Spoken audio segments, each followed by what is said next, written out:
हम इस वीडियो में हार्मोनिक प्रोग्रेशन के बारे में पढ़ेंगे कि हार्मोनिक प्रोग्रेशन होता क्या है। हार्मोनिक प्रोग्रेशन को हिंदी में हरात्मक श्रेणी कहते हैं। तो बिफोर स्टार्टिंग दिस वीडियो, आपने अगर हमारे चैनल को सब्सक्राइब नहीं किया है तो पहले हमारे चैनल को सब्सक्राइब कीजिए। Press the bell icon for get latest notification. तो चलिए स्टार्ट करते हैं। हार्मोनिक प्रोग्रेशन क्या होता है। हार्मोनिक प्रोग्रेशन के डेफिनेशन के बाद देखेंगे कि इसका डेफिनेशन क्या है। तो चलिए let us start. What is the definition of harmonic progression?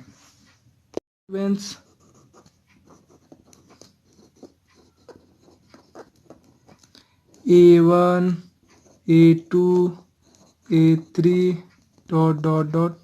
AN is said to be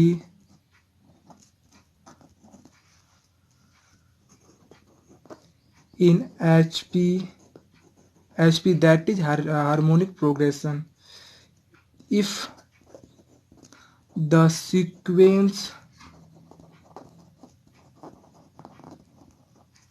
of its reciprocal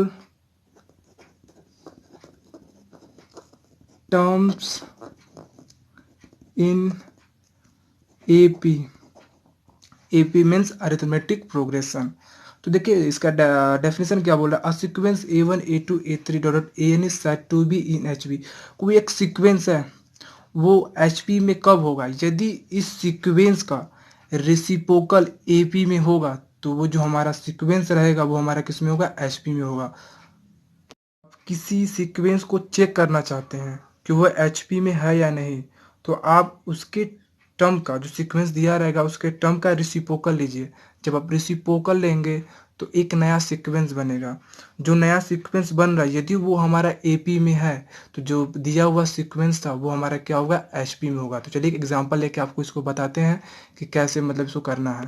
लेके बताते हैं। 1 हो गया, 1/3, 1/5, 1/7, 1/9 एंड सो ऑन। ये हमारा एग्जांपल है, ठीक है। अब इस ये क्या है इसमें? ये हमारा किसमें? HP में है। तो अब इस सीक्वेंस का हम क्या करते हैं? इस सीरीज का हम क्या लेते हैं? रेसिप्रोकल लेते हैं। रेसिप्रोकल के हिंदी में बोलते हैं व्युत्क्रम लेते हैं। इस सीक्वेंस का हम क्या लेते हैं? व्युत्क्रम लेते हैं। तो इस सीक्वेंस का जब व्युत्क्रम लेंगे तो ये हमारा क्या हो जाएगा? 1 का व्युत्क्रम लेंगे तो 1 ही होगा, 1 का रेसिप्रोकल लेंगे तो 1 ही होगा, 1/3 का रेसिप्रोकल लेंगे तो 3 होगा, और इसका हो जाएगा 5, इसका 1/7 का रेसिप्रोकल 7 हो जाएगा, और ये कितना हो जाएगा? 9 हो जाएगा। तो हम क्या देख रहे हैं कि जो 1, 3, 5, 7, 9 ये किस में है? हमारा AP में है। अच्छा, ये कैसे मालूम चल रहा है कि हमारा AP में है? तो AP में होने के लिए,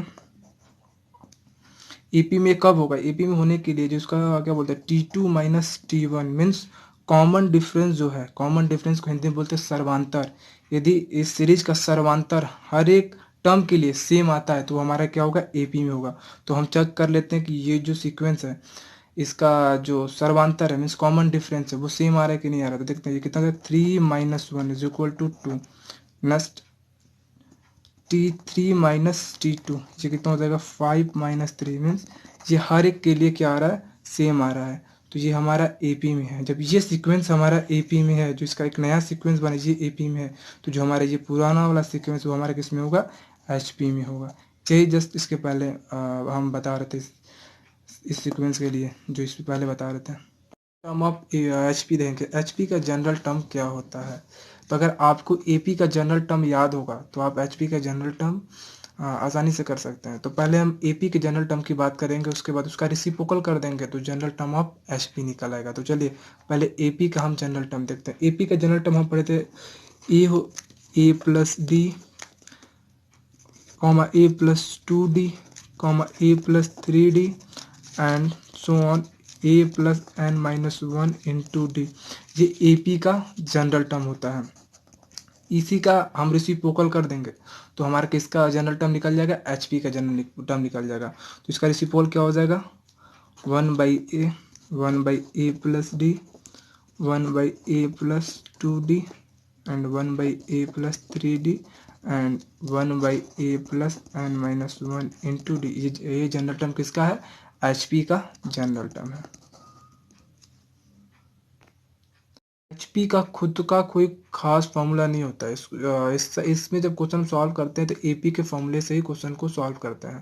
जैसे हम जान ही रहे हैं कि जो हमारा एचपी होता है, एपी का क्या होता है, रिसिप्रोकल होता है। मीन्स अगर एचपी दिया हुआ है, एचपी का कोई सीक्वेंस दिया हुआ है, अगर उसका हम रिसिप्रोकल कर देंगे तो हमारा एपी का सीक्वेंस निकल जाएगा। तो ये एक दूसरे क्या होता है, रिसिप्रोकल होते हैं।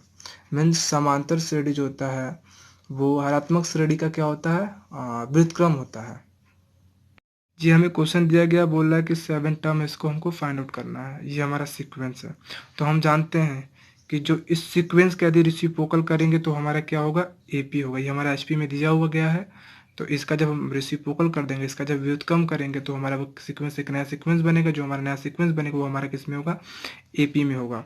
तो जब हमारा ये एपी में है तो हम इसमें फर्स्ट टर्म क्या दिया गया है, प्रथम पद क्या है, तो हमारा प्रथम पद क्या है, 5 है। हमारा फर्स्ट टर्म क्या, 5 है। अब कॉमन डिफरेंस निकाल लेते हैं। कॉमन डिफरेंस में सर्वांतर, तो इसमें सर्वांतर कितना है, तो सर्वांतर में कॉमन डिफरेंस कितना है, 4 है। ठीक है। अब देखिए nth टर्म कितना है, nth टर्म कितना, तो हमको 7 टर्म पहले कहते हैं, ये हमारा nth टर्म है। तो n बराबर कितना है हमारा 7। तो हम जानते हैं T N is equal to क्या होता है, A plus N minus 1 into D होता है। तो देखिए अब हमारा क्या दिया गया है, T seventh is equal to a first term कितना है, मीन्स प्रथम पद कितना है, प्रथम पद 5 है, plus N seventh minus 1 into common difference means सर्वांतर कितना है, 4 है। अब इसको सॉल्व कर लेते हैं। तो हमारा कितना देखो 5 24 हो जाएगा, मीन्स इज इक्वल टू ये हो जाएगा हमारा 29। ये 21 क्या आया हमारा, ये तो हमारा एपी में आ रहा है। तो हम इसका रिसिप्रोकल कर देंगे तो ये हमारा क्या हो जाएगा, एचपी में हो जाएगा। तो मीन्स ये हमारा कितना हो जाएगा, एचपी कितना हो जाएगा, 1/29। तो जो हमारा 7th टर्म होगा वो क्या होगा, 1/29 होगा। ये क्वेश्चन हमको दिया गया है जिसका mth टर्म क्या है, n है। तो mth टर्म क्या दिया गया है, mth टर्म को n दिया गया है। और nth टर्म क्या दिया गया, nth टर्म हमको क्या दिया गया, nth टर्म m दिया गया है। देखिए इसको सॉल्व करते हैं ना, तो ये हमारा किस में, एपी में है। तो इसको हमको एचपी में कन्वर्ट करें तो क्या हो जाएगा, A plus M minus 1 into D is equal to कितना हो जाएगा, एचपी में 1/n हो जाएगा। ये A plus N minus 1 into D is equal to कितना हो जाएगा, 1/m। ये हमारा इक्वेशन नंबर फर्स्ट है, इक्वेशन नंबर सेकेंड है ना। तो अब देखिए इक्वेशन नंबर थर्ड हमारा क्या हो जाएगा, A plus M plus N minus 1 into D. ये हमारा हो जाएगा इक्वेशन नंबर थर्ड। देखिए इन दो इक्वेशन से हम क्या कर लेंगे, ए या डी की वैल्यू निकाल लेंगे। तो A plus N minus M minus 1 into D is equal to 1/n, A plus N minus 1 into D is equal to 1/m। इसको क्या कर लेते हैं, सब्ट्रैक्ट कर लेते हैं। तो ये हमारा कितना हो जाएगा, ये हमारा हो जाएगा m minus 1 minus n plus 1 into D is equal to 1/n minus 1/m। तो देखिए 1 से 1 यहाँ खत्म, बचे कितना 1 m minus n into D is equal to कितना हो जाएगा, m minus n upon the m n. देखिए m minus n m n cancel हो जाएगा, डी इज इक्वल टू कितना निकल गया, एम एन निकल गया। डी इज इक्वल टू कितना निकल गया, 1 d is equal to 1/mn आ गया। इस डी की वैल्यू हम क्या करेंगे, इक्वेशन नंबर फर्स्ट में रख के यहाँ से ए की वैल्यू निकाल लेंगे। तो पुट, यहीं पे पुट कर रहे हैं ना, यहाँ पे put the value of D in equation number first. जब इक्वेशन नंबर फर्स्ट में डी की वैल्यू पुटअप करेंगे तो हमारा कितना आएगा, A plus M minus 1 into 1/m/n is equal to 1/n। ये हो जाएगा A plus 1/n minus 1/mn is equal to 1/n। ये एन से कैंसिल हो जाएगा तो हमारा कितना बचेगा, ए इज इक्वल टू 1/mn। ए की वैल्यू मिल गई, डी की वैल्यू मिल गई, तब इक्वेशन नंबर हम थर्ड में रखेंगे तो हमको वहाँ से m प्लस nth टर्म की वैल्यू मिल जाएगी।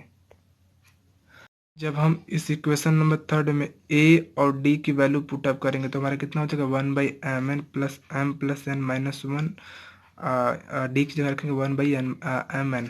तो चलिए इसको सॉल्व करते हैं। तो ये हो जाएगा 1/mn plus m plus n minus 1 upon the mn। ठीक है। अब देखिए क्या हो जाएगा, 1/mn plus m plus n upon के mn -1/mn, जैसे 1/mn ये कैंसिल हो जाएगा, तो बचे कितना m plus n upon the m है। ये किस में हमारा AP में है, तो जब HP में निकालेंगे तो इसका रेसिप्रोकल कर देंगे, जब इसका रेसिप्रोकल करेंगे तो कितना हो जाएगा mn अपॉन के m प्लस n, ये हमारा किस में हो जाएगा HP में हो जाएगा। तो HP में हमारा m प्लस nth टर्म कितना होगा, ये हमारा होगा mn अपॉन के m प्लस n। मीन और सम वगैरह हम नेक्स्ट वीडियो में देखेंगे, जो इसका पार्ट 2 आएगा, तो उसमें हम हार्मोनिक मीन और सम वगैरह देखेंगे।